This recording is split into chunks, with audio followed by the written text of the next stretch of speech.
This is a video for MEI Core Pure Mathematics, Sequences in Series 3, Maclaurin Series, 3.1 Polynomial Approximations.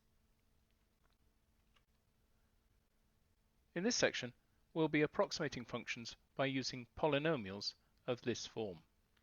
So there's our polynomial, and we've got ascending powers of x, whole powers of x, and we've got coefficients for each part a, b, c, d, and so on. And those coefficients are all real numbers. Now, polynomials are relatively easy to use. We can differentiate them easily and so on, and therefore we often use them to approximate more complex functions. Furthermore, if the coefficients are chosen correctly, the polynomial gets ever closer to the function as the powers of x increase. So let's say we want to approximate the function f(x) is equal to e to the x. Well, one of the things we could do is we could fit a linear polynomial, so px is equal to a plus bx.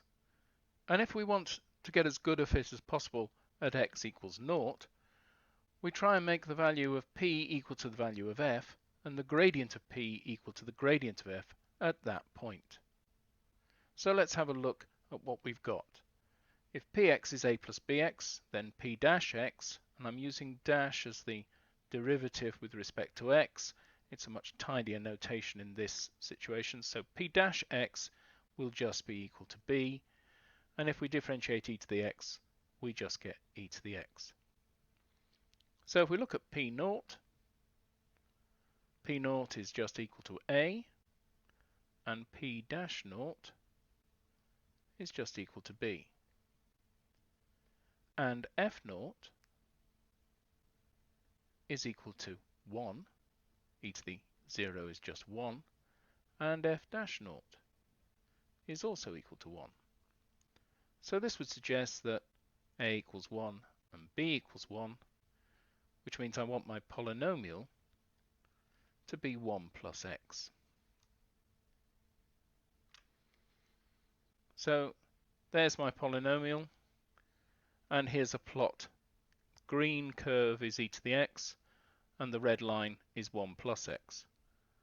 And whilst the approximation is actually quite good around x equals 0, you can see that as soon as you get very far away, and on this plot you really aren't very far away, they deviate quite significantly.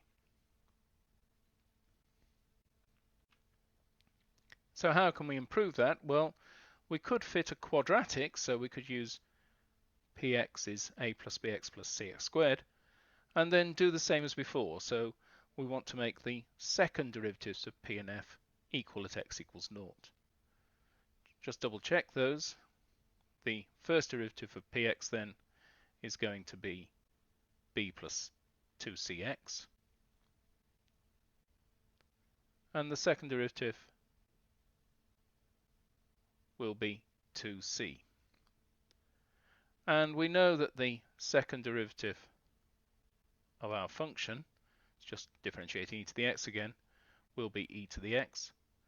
And so p double dash 0 is 2c, f double dash 0 is just 1, so c equals a half. And there's a plot of the two functions. There's 1 plus x squared over 2, and there's e to the x.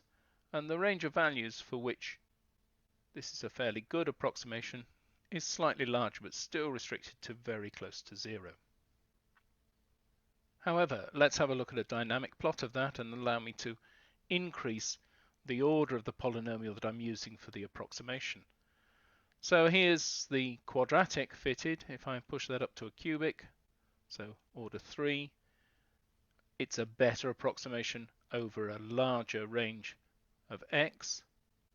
And as I push on up, you can see that actually, as x gets above 1 here, this is not a bad approximation by the looks of it on the graph. And if I push up to something like 9, then this is pretty much indistinguishable. And indeed, if I zoom out on this, you can see that I'm still hard pressed to see any of the green line up here. Obviously the tail, the left-hand end of this, will just get better as I increase the order of the polynomial that I'm using to approximate. Now we can apply this approach to a wide range of functions, not just e to the x, provided that the function and its derivatives can be evaluated at x equals 0.